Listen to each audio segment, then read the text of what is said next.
Now we're going to come back to this renewable energies plan of the government today, that its targets were going also rubbish. I mean, total disaster, that it's going to actually spend even more of your billions, getting 5 times more than we've got.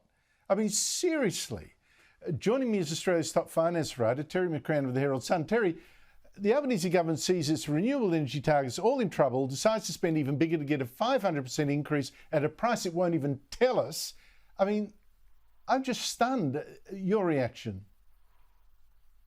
Well, exactly, Andrew. That's the starting point of this, that precisely because the whole project, so-called, of replacing all our reliable power stations with ridiculously unreliable wind and solar and batteries, precisely because they can no longer get the investment, and they certainly can't get the investment at the pace they need, quote unquote, to make anything like a contribution to power generation.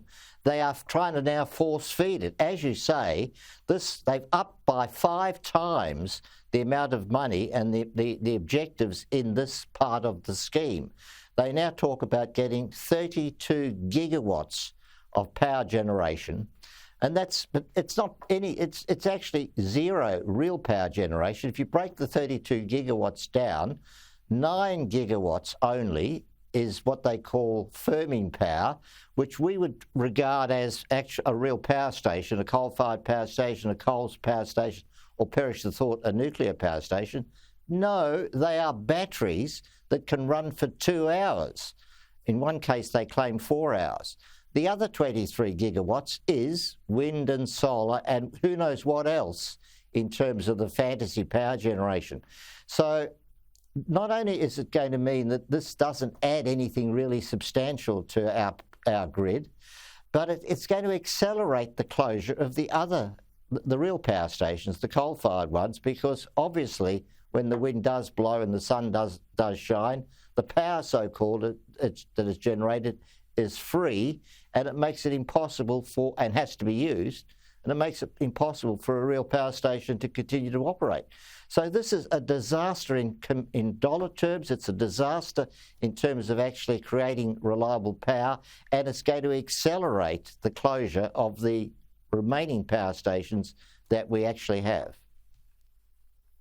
It's a shocker. What it also represents is a massive transfer of cash from taxpayers, absolutely, including people who can barely afford the power bills now, to rich billionaires like Twiggy Forrest and Mike Cannon-Brookes with their mad green schemes that'll actually leave us without sufficient power for a 21st century economy.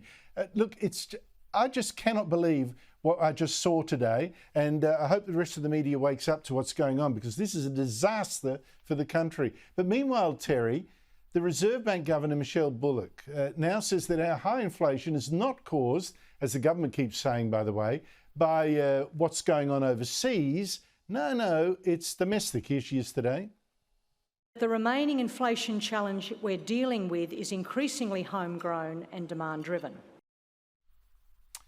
Terry, inflation now is homegrown. What's the problem? Is it too much government spending? What's going on here?